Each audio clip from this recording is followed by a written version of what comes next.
Jaji Mkuu David Maraga anazungumza hivi sasa kuhusu kupunguzwa kwa bajeti ya idara ya mahakama ambayo imeathiri shughuli katika baadhi ya mahakama humu nchini. Hebu tumsikize anavyozungumza na Taifa pamoja na wanahabari. The Treasury to deposit the Judiciary Fund in the Judiciary Fund account. But that's not what the Treasury is doing.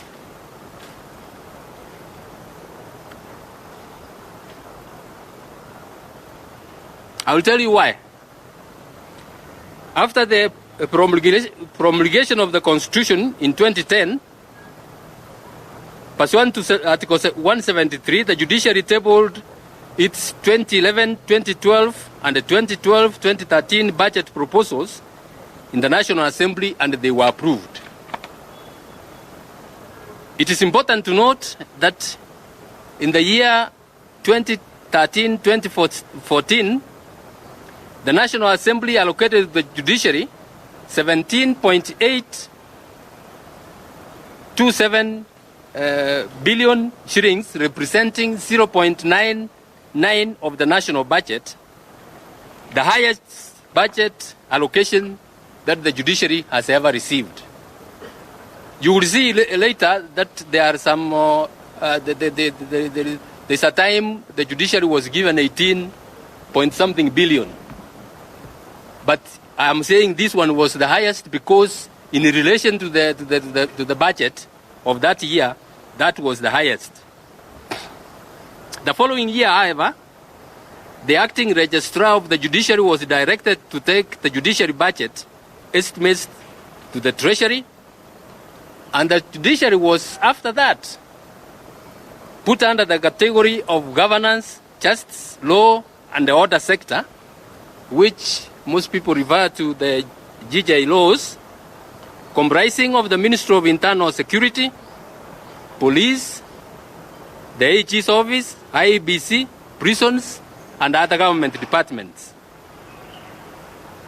Some of the portions of this institution's budget is normally ring-fenced. My people tell me that when they go to those budget negotiations, they are told this amount is ring-fenced. The police have got to be given so much. This one has got to be given so much. The balance is now put on the table to be shared again among those institutions. I'm not saying that there is anything wrong with that. Some institutions require much more money than we do. But I want you to see the problem or the effect that is causing to the judiciary. Since 2014-2015 financial year, though the budget, the national budget has been rising, the judiciary budget has been declining. I don't have the percentages for quite a number of years here because the systems were down. But as I told you earlier, in 2013-2014, we got 0.99%, the highest we have ever got. In the year 2017-2018, we got 0.69%. 2018-2019, we got 0.66%. 2019-2020, we got 0.69%.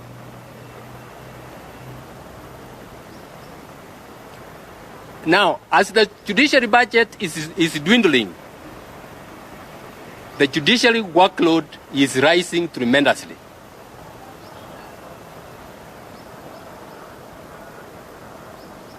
And that is what is putting us in very, very serious problems. Admittedly, we Kenyans, we are a very, very litigious nation.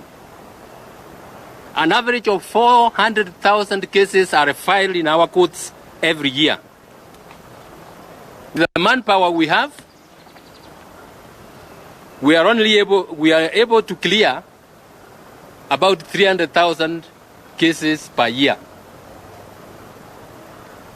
You can do your arithmetic and you will see that the budget, the backlog will continue piling up.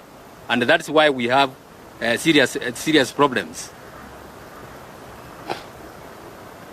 So with the kind of budget going down, you will recall the last financial year we were given 50 million shillings for development.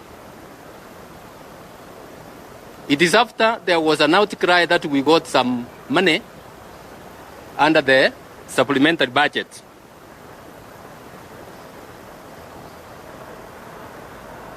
As if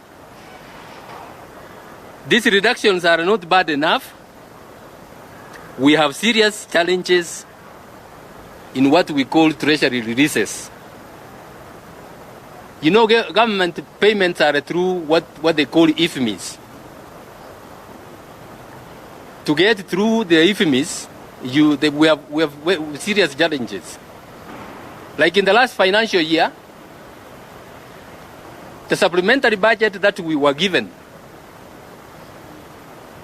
the IFMIs was opened a week to the close of the financial year.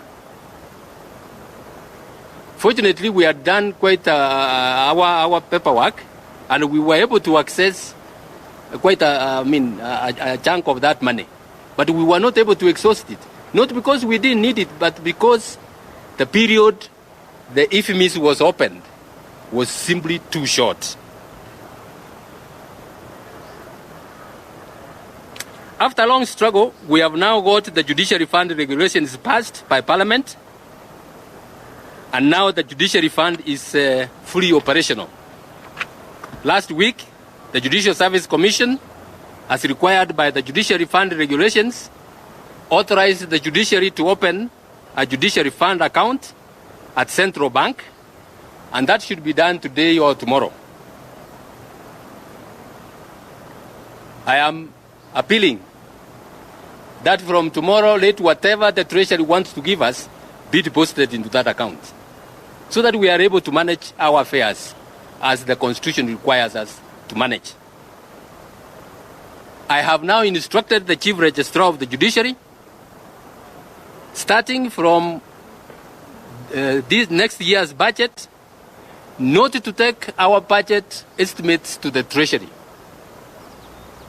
The Constitution requires that our budget estimates be taken to Parliament, to the National Assembly, sorry. The National Assembly, when it was allowed to deal with that, it gave us reasonable amounts of money. And from the National Assembly, I get very many MPs asking for quotes in various places of the country, and rightly so. So when we go to the National Assembly, we will tell them, look, we need so much money to build courts in such and such and such and such a places. We can't build the courts all in one year.